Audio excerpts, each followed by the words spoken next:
আসসালামু আলাইকুম। তো আরেকটি ক্লাসটি হচ্ছে নবম শ্রেণীর বাস্তব সংখ্যা বিষয়ক ক্লাসটি। বাস্তব সংখ্যা যে অধ্যায়টি আছে সেই অধ্যায়ের উপর একটা ক্লাস নিব। তো আমি এখানে পয়েন্ট আকারে লিখেছি যে বাস্তব সংখ্যার কয়েকটি পয়েন্ট হচ্ছে এখানে লেখা আছে: স্বাভাবিক সংখ্যা, পূর্ণ সংখ্যা, ভগ্নাংশ সংখ্যা, মূলদ সংখ্যা, অমূলদ সংখ্যা, সসীম দশমিক, আবৃত দশমিক সংখ্যা, ধনাত্মক ও ঋণাত্মক সংখ্যা। আবার হয়েছে যে ভগ্নাংশ সংখ্যার মধ্যে প্রকৃত প্রকৃত যেটা লেখা হয় নাই। তো আমি এই বিষয়গুলা বেসিক অর্থাৎ বাস্তব সংখ্যা যে অনুশীলনী 1.1 আছে, তো এই চ্যাপ্টারের ম্যাথগুলা করতে গেলে তার পূর্বে এই জিনিসগুলা জানা প্রয়োজনীয় বা অত্যাবশ্যক। এগুলো না জানলেই নয়। এবং এখানে বিষয়গুলো আমি স্পষ্ট এবং বুঝিয়ে দেওয়ার চেষ্টা করব এবং ক্লিয়ার করব যেন কেউ না ভুলে। এখানে স্বাভাবিক সংখ্যা প্রথমে আছে কি, তাহলে শুরু করা যাক। প্রথমে আছে স্বাভাবিক সংখ্যা। তাহলে স্বাভাবিক সংখ্যা বলতে কি বোঝায়? অর্থাৎ এটা একরকম যে মনে করো 1 2 3 4 এই সংখ্যাগুলো কি ন্যাচারাল নাম্বার বা স্বাভাবিক সংখ্যা আমরা বলতে পারি, ঠিক আছে? আচ্ছা, এখানে আরো একটি কথা বলা আছে যে দুইটি সংখ্যার স্বাভাবিক গসাগু যদি 1 হয় তাহলে সংখ্যাগুলো কি হবে? সহমৌলিক। সহমৌলিক সংখ্যাগুলাই আবার হচ্ছে কি ন্যাচারাল নাম্বার। যেমন মনে করো আমি এখানে লিখলাম 6 এবং হচ্ছে 35। মানে এই দুইটা সংখ্যার গসাগু কত? গসাগুর ফুল ফর্ম কি? গরিষ্ঠ সাধারণ গুণনীয়। তো এই দুইটা স্বাভাবিক সংখ্যার গসাগু হচ্ছে 1। তাহলে যদি গসাগু 1 হয়ে থাকে তবে সংখ্যাগুলো কি বলতে পারি? স্বাভাবিক সংখ্যা বা ন্যাচারাল নাম্বার। তো আরেকটা বিষয় হচ্ছে সহমৌলিক। সহমৌলিক কি, যদি দুইটি সংখ্যার গসাগু 1 হয় তাহলে সংখ্যাগুলো কি পরস্পর সহমৌলিক, ঠিক আছে? অর্থাৎ কোনো সংখ্যাদ্বয় সহমৌলিক, পরস্পর সহমৌলিক হলে সংখ্যাটি কি ন্যাচারাল নাম্বার বা স্বাভাবিক সংখ্যা হবে। এরপরে কি আছে? স্বাভাবিক সংখ্যা আমরা বুঝতে পেরেছি আশা করা যায়। এগুলো তেমন কোনো এগুলো নরমালি মনে রাখবা যে 1 2 3 4 5 6 7 8 এগুলো হচ্ছে কি স্বাভাবিক সংখ্যা। এরপরে হচ্ছে কি পূর্ণ সংখ্যা। তাহলে পূর্ণ সংখ্যা কি? শূন্য সহ পূর্ণ সংখ্যার সংখ্যা এরকম: শূন্য সহ সকল ধনাত্মক ঋণাত্মক অখণ্ড সংখ্যাই হচ্ছে কি পূর্ণ সংখ্যা। তাহলে যে ভাইয়া পূর্ণ সংখ্যা ধনাত্মক এবং ঋণাত্মক সংখ্যা, ধনাত্মক সংখ্যা এবং ঋণাত্মক সংখ্যা কোনগুলা? শূন্য এর চাইতে শূন্য এর চাইতে বড় সংখ্যা, বড় সংখ্যাগুলো হচ্ছে ধনাত্মক সংখ্যা, ঠিক আছে?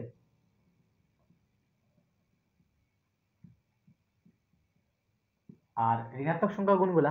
শূন্য এর চাইতে ছোট সংখ্যাগুলো, শূন্য এর চাইতে কি ছোট সংখ্যাগুলো। তাহলে শূন্যের চাইতে ছোট সংখ্যা কোনগুলা? তাহলে শূন্যের চাইতে ছোট সংখ্যা কোনগুলো হতে পারে? যে -1, -2, -3, -4 এগুলা কি শূন্যের চাইতে ছোট সংখ্যা এবং এগুলো হচ্ছে অন্য নাম কি ঋণাত্মক সংখ্যা, ঠিক আছে? আর ধনাত্মক সংখ্যা কোনগুলা? ধনাত্মক সংখ্যাগুলো শূন্যের চাইতে বড়। তাহলে শূন্যের চাইতে বড় কোন সংখ্যা? যেমন +1, -2, সরি +2, +3, +4 এইগুলা, ঠিক আছে? যেই আমরা ধনাত্মক সংখ্যা এবং ঋণাত্মক সংখ্যা বুঝেছি।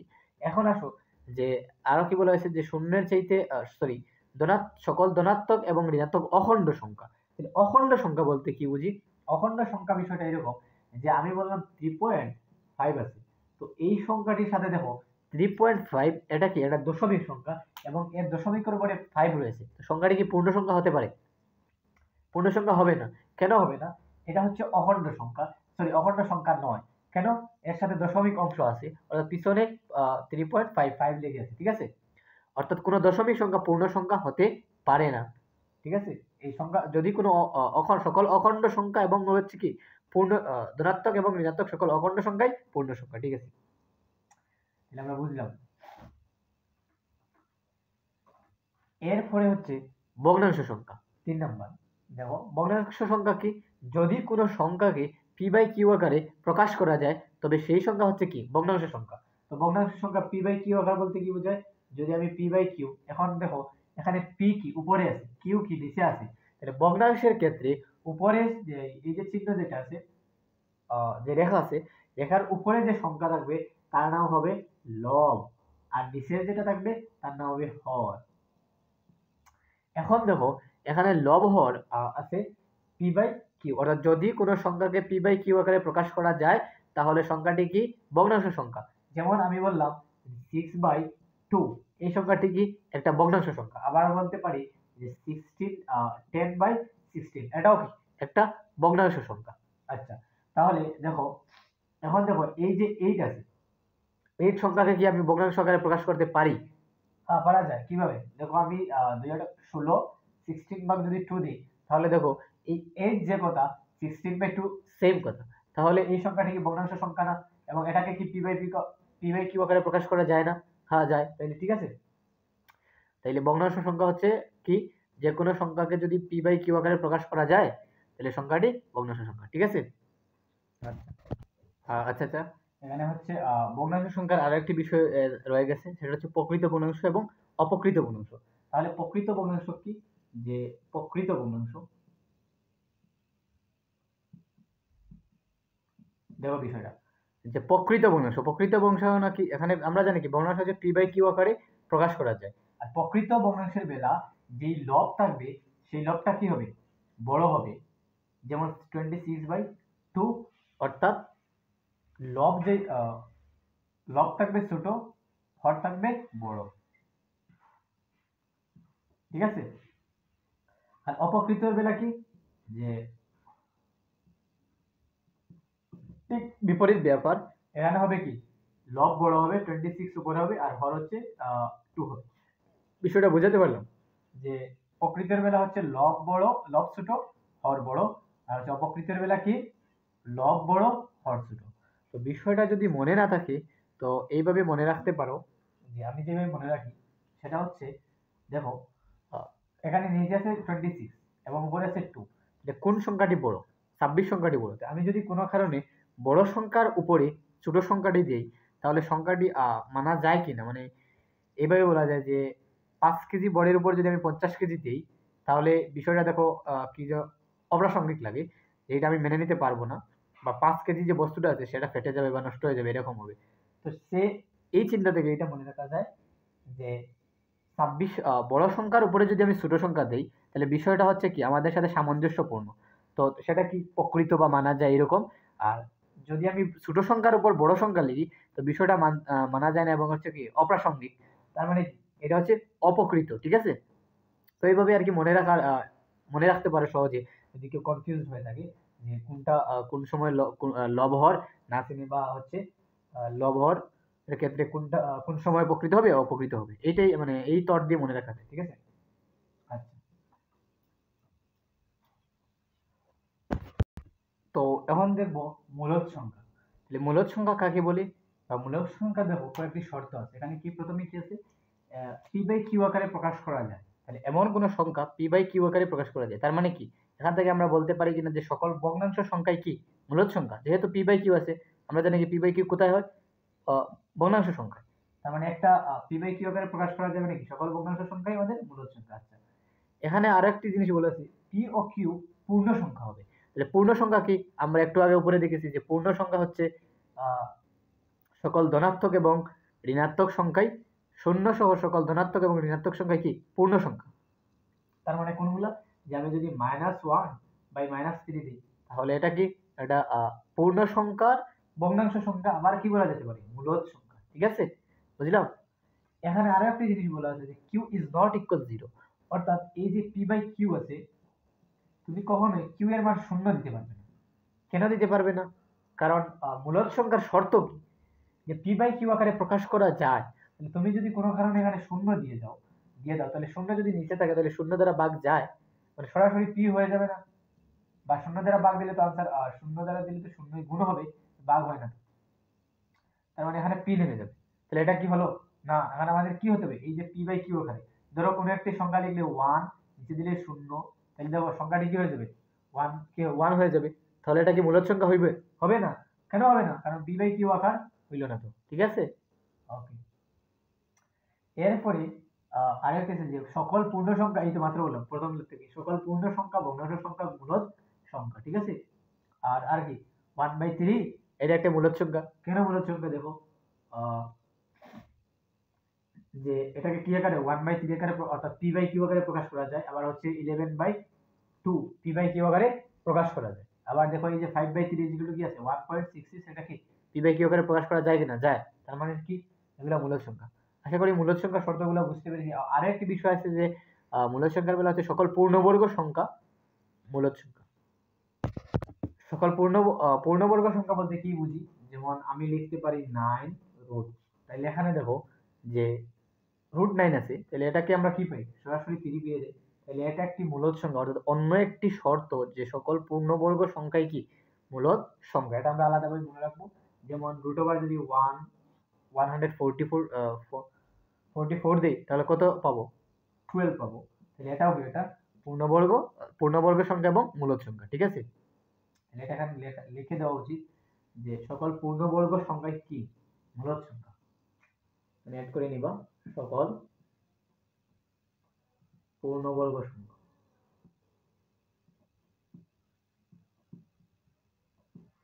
ঠিক আছে, এতটুকু বুঝলাম আশা করি।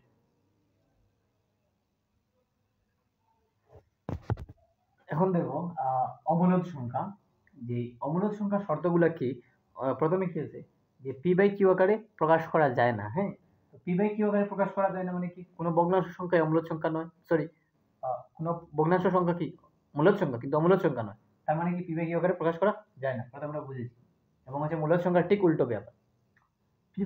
পি কিউ পূর্ণ সংখ্যা, পি কিউ পূর্ণ সংখ্যা, এটা বুঝেছি আশা করি। এবং কিউ ইজ নট ইকুয়াল 0, অর্থাৎ আবার কি হতে পারে না যে কিউ ইজ নট, এখানে কি দেওয়া আছে পূর্ণ সংখ্যা, এবং Q is not equal, Q এর মান কি কখনো 0 এর সমান হতে পারে না। আচ্ছা, আবার 3 নাম্বার কি আছে দেখো, পূর্ণবর্গ নয় এরকম স্বাভাবিক সংখ্যার বর্গমূল কিংবা তার ভগ্নাংশ একটি অমূলদ সংখ্যা। পূর্ণবর্গ নয় এমন কোন সংখ্যাটি হতে পারে? যেমন দেখো পূর্ণবর্গ নয় স্বাভাবিক সংখ্যা, পূর্ণবর্গ নয় স্বাভাবিক সংখ্যা কি? √30। এটা কি এটা পূর্ণবর্গ সংখ্যা? না। আমি বলতে পারি √7। এগুলা কি পূর্ণবর্গ সংখ্যা? না। আমি বলতে পারি √2। এগুলা কি পূর্ণবর্গ সংখ্যা? না। কেন পূর্ণবর্গ সংখ্যা না? আমরা জানি পূর্ণবর্গ সংখ্যা বলতে কি বুঝো? যে কোনো সংখ্যাকে √ওভার করলে তার একটা ফলাফল আসে। যেমন 144 হচ্ছে কি 12 আসবে, বা √ওভার যদি 169 দাও তাহলে 13 আসবে। দেখো এই সংখ্যাগুলা মূলদ সংখ্যা। কেন মূলদ সংখ্যা? কারণ এই সংখ্যাগুলা √ওভার যদি করি তাহলে আমরা 12 পাই, অর্থাৎ এর বর্গমূল হচ্ছে পূর্ণবর্গ সংখ্যা। আবার যদি 12 কে স্কয়ার করি, বর্গ করি, তাহলে 144 পাওয়া যায়। আর আবার 144 কে রুট করলে এই 12 পাওয়া যায়। তার মানে এটা কি পূর্ণবর্গ সংখ্যা। আবার দেখো এই 13 আছে, এইটা কি আমি যদি বর্গ করি তাহলে কি 169 পাওয়া যায়, আর হচ্ছে √ওভার করলে 13 পাওয়া যায়। এই যে 13 কি পূর্ণবর্গ সংখ্যা। এটা কি কোনো মূলদ সংখ্যা হতে অমূলদ সংখ্যা হবে না? অমূলদ সংখ্যা কি? অমূলদ সংখ্যা হচ্ছে যে পূর্ণবর্গ সংখ্যা নয়। আবার আরো একটি কিংবা তার ভগ্নাংশ একটি কিংবা তার ভগ্নাংশ, কিংবা তার ভগ্নাংশ এর মানে কি? এইটাকেও পি বাই কিউ ওখানে লেখা যায় কখন? যদি উপরের সংখ্যাটি পূর্ণবর্গ সংখ্যা না হয় এবং নিচে কিউ আকারের কোনো সংখ্যা একটা থাকে বা কি থাকে হর থাকে, তাহলে এটা কি হয়? অমূলদ সংখ্যা। কেন অমূলদ সংখ্যা? যদি কোনো পূর্ণবর্গ সংখ্যা কি বলছে এরকম সংখ্যা পূর্ণবর্গ নয় এমন কোন স্বাভাবিক সংখ্যার ভগ্নাংশ। দেখো এখানে ভগ্নাংশ আছে কিন্তু উপরে কি আছে? পূর্ণবর্গ সংখ্যা নয়, অর্থাৎ পূর্ণবর্গ সংখ্যা নেই। √5 এটা কি অমূলদ সংখ্যা। তার মানে √5/2 এই পুরো ভগ্নাংশটাই কি অমূলদ সংখ্যা। তো এই বিষয়টা হচ্ছে খুবই সেন্সিটিভ বলা যেতে পারে। এখানে কনফিউশন খায় যে আমরা মূলদ সংখ্যা জানি পি বাই কিউ আকারে হলে মূলদ সংখ্যা হয়, এখানেও পি বাই কিউ আকারে আছে, কিন্তু আমাদের দেখে নিতে হবে যে উপরে আগে কি দিয়ে আছে, উপরের সংখ্যাটি কি অমূলদ সংখ্যা। তার মানে এই সংখ্যাটি পি বাই কিউ আকারে যদিও হয়ে থাকে কিন্তু উপরের সংখ্যাটি কি হয় আমাদের অমূলদ হয়, তাইলে পুরো ভগ্নাংশটি অমূলদ সংখ্যা বা এই সংখ্যাটাকে বলা হয় অমূলদ সংখ্যা। বুঝাতে পারলাম? বুঝেছি? হ্যাঁ।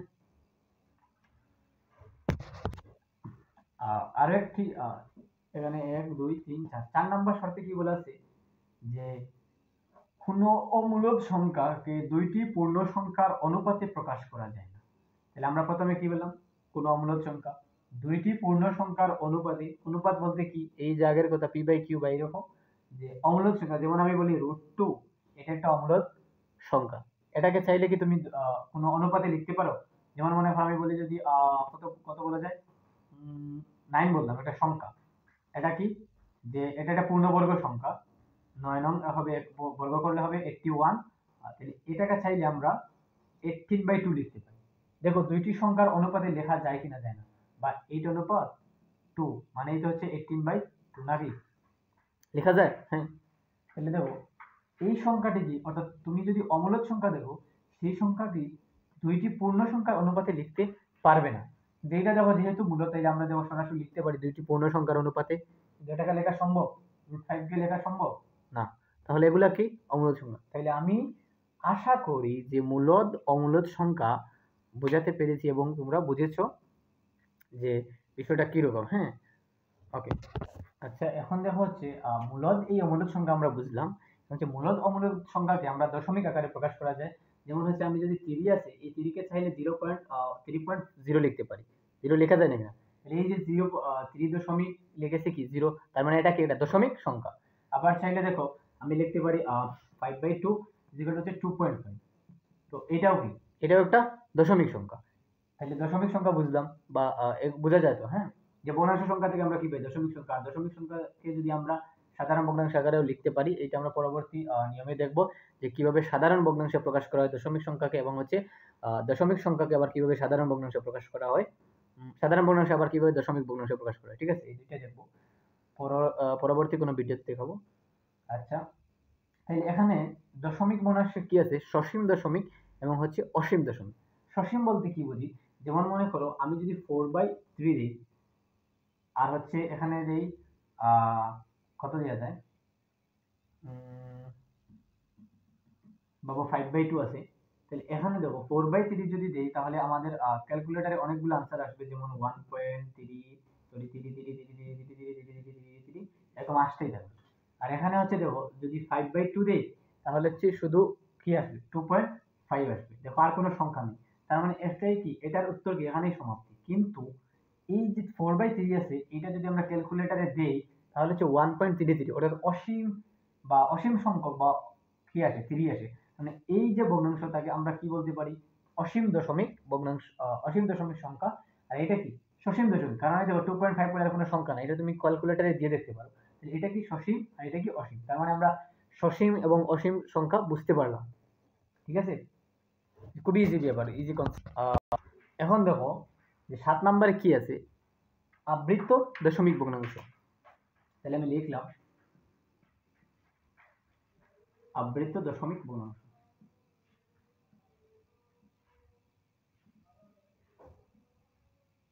আরেকটি কি আছে, অনাবৃত্ত। তাহলে আবৃত্তের বলে কি বুঝি, যদি দশমিকের পরে একই সংখ্যা বারবার অর্থাৎ পুনরাবৃত্তি ঘটে, তাহলে সংখ্যাটি কি আবৃত্ত দশমিক ভগ্নাংশ। যেমন আমি লিখতে পারি 3.14141414। তাহলে এখানে দেখো যে সংখ্যাটি অসীম, সংখ্যাটি কি অসীম দশমিক সংখ্যা। আবার দেখো দশমিকের পরে এই 1414 বারবার রিপিট হইতেছে, তার মানে কি এই সংখ্যাগুলো পুনরায় আসছে না, এগুলোকে কি বলা যেত, যে একই সংখ্যা বারবার আসছে। তাহলে এগুলো কি আবৃত্ত দশমিক ভগ্নাংশ। আর অনাবৃত্ত সংখ্যা কি, যে অনাবৃত্ত দশমিক।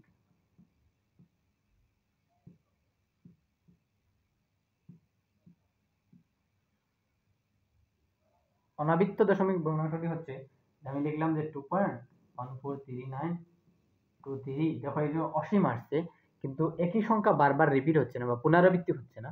তো সংখ্যাটি কি নতুন নতুন সংখ্যা আসছে, ছোট হচ্ছে বড় হচ্ছে, এরকম সংখ্যা আসছে যাচ্ছে। তো এই সংখ্যাটি কি অনাবৃত্ত। বুঝতে পারলাম আবৃত্ত এবং অনাবৃত্ত। আবৃত্তের বেলা কি একই সংখ্যা বারবার পুনরাবৃত্তি ঘটবে, আর অনাবৃত্তের বেলা কি নতুন নতুন সংখ্যা আসবে, অসীম থাকবে কিন্তু কোনো পুনরাবৃত্তি ঘটবে না, সেটাই হচ্ছে অনাবৃত্ত। ঠিক আছে, আমরা সসীম দশমিক ভগ্নাংশ বুঝলাম, অসীম দশমিক বুঝলাম, অনাবৃত্ত বুঝলাম, আবৃত্ত বুঝলাম। এখন বুঝবো হচ্ছে ধনাত্মক সংখ্যা এবং ঋণাত্মক সংখ্যা। তাহলে আমি প্রথমেই বলেছি ধনাত্মক সংখ্যা কোনগুলো, শূন্যের চাইতে বড় বড় সংখ্যাগুলো কি ধনাত্মক, আর শূন্যের চাইতে ছোট সংখ্যাগুলো কি ঋণাত্মক সংখ্যা। আর আবার কি আছে, আর আরেকটা আছে যে অঋণাত্মক সংখ্যা। অঋণাত্মক সংখ্যা কোনগুলা, যে শূন্য সহ সকল ধনাত্মক সংখ্যা বা পূর্ণ সংখ্যা কি, যে কি বলা হয় এটাকে,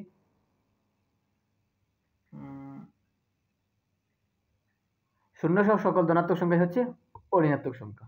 খুবই ইজি কনসেপ্ট। হ্যাঁ, তো এখানে বাস্তব সংখ্যার বেলা আমাদের নতুন একটা জিনিসের সাথে আমরা পরিচয় হই, যে সেই জিনিসটা কি, এই যে আমরা শিখলাম আবৃত্ত দশমিক যে আবৃত দশমিক ভগ্নাংশ কি, যেমন 3.134 এই যে 134 কয়বার আসছে দেখো, বারবার এই জিনিসটা আসছে।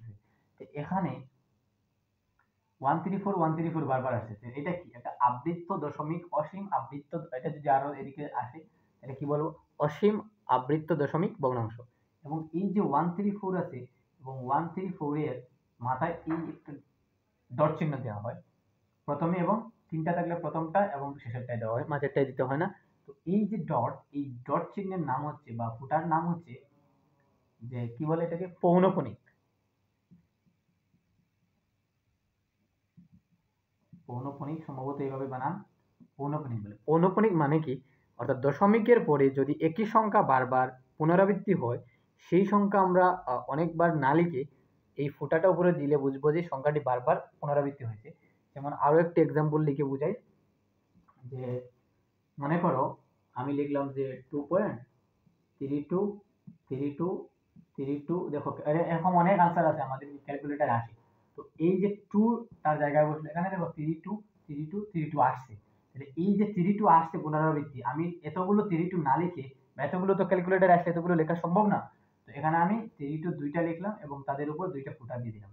এর মানে কি, এর মানে হচ্ছে এই 3ও আবার আসছে এবং হচ্ছে 2 পরে আসছে, যেমন এখানে আবার 3 আবার 2 আবার 3 আবার 2, অর্থাৎ পৌনঃপুনিক দ্বারা বোঝায় পুনরাবৃত্তি কোনো দশমিকের পরে কোনো সংখ্যা বারবার যদি পুনরাবৃত্তি ঘটে তখন সেই সংখ্যাকে পৌনঃপুনিক দ্বারা প্রকাশ করা হয়।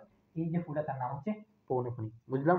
এবং এই চ্যাপ্টারে পৌনঃপুনিকের অনেকগুলো অঙ্ক রয়েছে, পৌনঃপুনিকের যোগ, বিয়োগ, গুণ, ভাগ, আর হচ্ছে কি ভগ্নাংশ রয়েছে, আরো হচ্ছে আর কি আছে, এগুলোই আর কি বাস্তব সংখ্যা। তো আমি আশা করছি যে এখানে স্বাভাবিক সংখ্যা, পূর্ণ সংখ্যা, মূলদ সংখ্যা এবং হচ্ছে বোঝাতে পারলাম, এবং এটা খুবই সহজ কনসেপ্ট এটা।